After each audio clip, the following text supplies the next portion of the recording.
Bienvenue à tous, merci de nous rejoindre dans cette nouvelle édition du Morning News. Au sommaire de ce journal, un sommet extraordinaire pour répondre aux crises multiples qui affectent la zone de la CEMAC. Les chefs d'État d'Afrique centrale se sont entretenus ce mercredi par visioconférence, des travaux qui s'inscrivent dans le contexte de la crise sanitaire et ses conséquences sur l'économie sous-régionale. Ouverture d'un premier vaccinodrome intelligent au Maroc. La structure a été mise en place dans la périphérie de Casablanca et doit permettre de numériser le parcours d'un patient de son enregistrement jusqu'à sa vaccination. Et les groupes de la CAN 2022 connus, le tirage au sort avait lieu ce mardi à Yaoundé. Le Cameroun, pays hôte de la compétition, hérite du groupe A avec un premier match qui se jouera contre le Burkina Faso. Mais tout d'abord, le procès de l'assassinat de Thomas Sankara débutera le 11 octobre prochain. Celui qui est considéré comme le père de la révolution burkinabé, véritable icône panafricaine, avait été tué le 15 octobre 1987 lors d'un coup d'État. Coup d'État qui avait mené au pouvoir l'ancien président Blaise Compaoré, qui comparaîtra aux côtés de 12 autres accusés, dont le général Gilbert Diendéré. Ils seront jugés pour atteinte à la sûreté de l'État, complicité d'assassinat et complicité de recel de cadavres. 34 ans que les familles des victimes attendaient l'ouverture de ce procès. Les chefs d'État de la CEMAC, la communauté économique et monétaire d'Afrique centrale, se sont réunis ce mercredi en visioconférence, un sommet extraordinaire dans le contexte de la pandémie de Covid-19 qui impacte l'économie sous-régionale. Il a notamment été question du plan de riposte post-crise sanitaire, mais également des crises multiples auxquelles la zone CEMAC continue de faire face. Le président camerounais Paul Biya, également président en exercice de la CEMAC, s'exprimait à l'ouverture du sommet. On l'écoute. Je reste pour ma part convaincu que ce sommet aboutira à l'adoption de mesures pertinentes et favorables au maintien de notre ensemble sous-régional sur la trajectoire de son émergence économique et sociale. Solidaire et avec le concours de nos partenaires, nous relèverons les défis d'aujourd'hui. C'est ce qu'attendent nos concitoyens et c'est surtout notre devoir. Tâchons d'être à la hauteur de cette ambition. La pandémie de Covid-19 et la Libye qui rouvre sa frontière avec la Tunisie, une réouverture effective à partir de ce jeudi 19 août. L'annonce a été faite par le Premier ministre du gouvernement d'union nationale, Abdelhamid Beiba, une décision qui doit permettre aux Libyens se trouvant en Tunisie de revenir dans leur pays. La Tunisie où la situation sanitaire se dégrade. Nathalie Mo. Le Premier ministre libyen Abdulhamid Dibibé a instruit les ministères de l'Intérieur et des Transports d'ouvrir les frontières terrestres et de rétablir le trafic aérien avec la Tunisie à partir du 19 août 2021. Cette décision se fonde sur les recommandations du comité de suivi sur le statut des citoyens bloqués en Tunisie. Il est question de permettre aux Libyens de revenir dans le pays alors que les conditions sanitaires et humanitaires se dégradent en Tunisie. Si je suis libyen et que je peux aller à la Libye me faire vacciner contre cette maladie, alors que peut-être en étant dans d'autres pays, je n'ai pas cette possibilité, alors ce serait facile pour tout concitoyen libyen de se procurer à ce jour une dose de vaccin.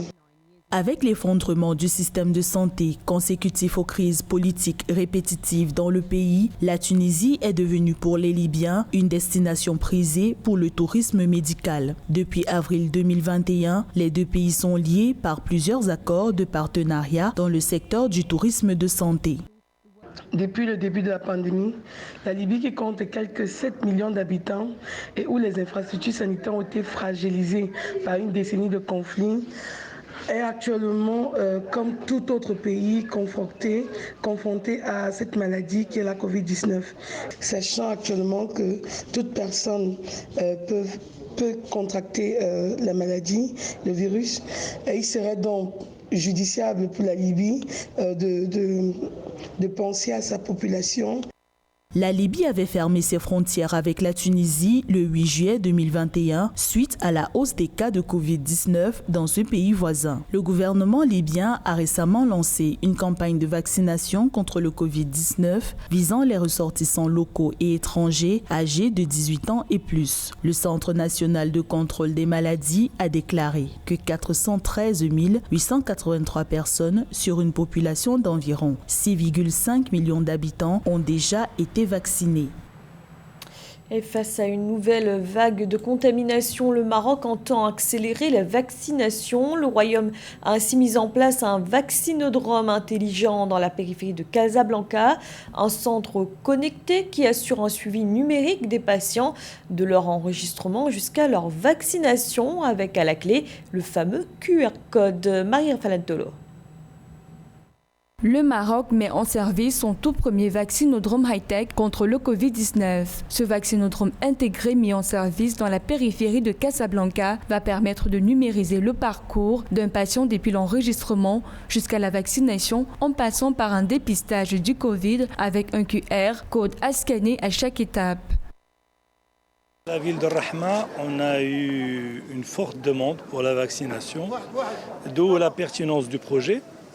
Donc, comme vous avez vu, c'est un projet qui est là pour accélérer la cadence de la vaccination, surtout après l'élargissement des bénéficiaires aux plus de 20 ans. D'après les autorités sanitaires du pays, ce vaccinodrome va permettre d'accélérer la cadence de vaccination avec la possibilité de vacciner jusqu'à 4000 personnes par jour. Toutefois, le déploiement d'autres centres connectés dans le Royaume est en cours de discussion afin de contrôler au mieux l'évolution du virus dans ce pays de l'Afrique du Nord. Donc, la principale innovation ici, dans le centre de vaccinodrome de Rahma, c'est la digitalisation du circuit patient à travers la mise en place d'un système d'information complexe intégré au vaccinodrome en lui-même. On utilise alors pour cela des PC, des tablettes, des scans de code QR en entrée et sortie à chaque étape du patient. En fait. C'est vraiment beaucoup de gadgets, beaucoup de capteurs mis en place. Et ce qui permet vraiment de fluidifier, mais aussi de remonter un certain nombre de data pour avoir un meilleur retour d'expérience client. Le Royaume fait face à une nouvelle vague de contamination au Covid-19 et de décès. Au total, 701 325 cas, dont 10 404 décès, ont été comptabilisés depuis le début des dépistages en mars 2020, selon un bilan officiel. D'après la même source, le taux d'occupation des lits de réanimation réservés aux patients atteints de Covid-19 frôlait 47% à ce jour. Et dans l'actualité également, un nouveau cas suspect de contamination au virus Ebola en Côte d'Ivoire. 9 cas contacts ont également été identifiés. Une situation jugée extrêmement préoccupante par l'Organisation mondiale de la santé. Samedi dernier, la fièvre hémorragique avait été détectée chez une jeune Guinéenne qui est toujours traitée dans un hôpital d'Abidjan. La Côte d'Ivoire n'avait enregistré aucun cas de contamination au virus Ebola depuis 1994. Et on reste à Abidjan où le 27e congrès de l'Union postale universelle se poursuit, un événement qui permet aux administrations postales d'explorer de nouvelles stratégies de développement. Parmi les solutions avancées, l'économie numérique. Amanedji. En Afrique et dans le monde, le numérique constitue un puissant levier pour le développement de la communauté postale. À cause de son impact considérable sur toutes les branches de l'économie en termes d'innovation, il devrait être un facteur d'accélération pour les postes africaines et mondiales. Les outils et les services de l'économie numérique vont leur permettre de se réinventer. Donc on est au début d'un processus. Comment amener nos administrations à embrasser cela ? Ça viendra de la force d'innovation au sein des entreprises elles-mêmes en tant qu'entreprises, se projeter de l'avant, comment on fait, et qu'est-ce qu'on a, de quoi on a besoin comme outil. Dans le cadre du 27e congrès de l'Union postale universelle, le gouvernement ivoirien s'est donné pour ambition de créer les bases du déploiement efficient d'une économie numérique à fort impact, capable de transformer en profondeur le fonctionnement de l'économie sociale et créer les fondamentaux pour une nouvelle poste au service des populations ivoiriennes et africaines. Un écosystème qui permettra à la Côte d'Ivoire de disposer à terme de services compétitifs et accessibles à tous. Plus proche de nous, vous avez certainement assisté à l'inauguration du bureau de poste du futur sur le campus de Cocody. Ça a coûté près de 450 millions à l'État de Côte d'Ivoire. Et ce bureau doit être le modèle, c'est-à-dire le pilote pour implémenter de nouveaux business models, des services digitaux. La tenue en mode hybride de ce 27e congrès de l'Union postale universelle est significative. 3000 délégués, dont plus de 1000 en présentiel, interagissent sur des questions aussi essentielles que déterminantes pour le secteur ces 5 prochaines années. Le programme de la CAN 2022 désormais connu, le tirage au sort de la prochaine Coupe d'Afrique des Nations avait lieu ce mardi à Yaoundé, au Cameroun, hôte de la compétition qui se déroulera du 9 janvier au 6 février 2022. Le Cameroun qui hérite du groupe A, composé du Burkina Faso, de l'Éthiopie et du Cap-Vert. Corinne Comsefem. Africains, venus de tous les continents, notre pays, le Cameroun, patrie belle parce que plurielle, unie et indivisible, terre de précieuse diversité et terreau de fructueuses opportunités, riche de ses beautés artistiques et de ses trésors touristiques, notre pays, disais-je, est enchanté d'illustrer sa vocation de foyer ardent de la fraternité, de l'hospitalité et de la convivialité africaine.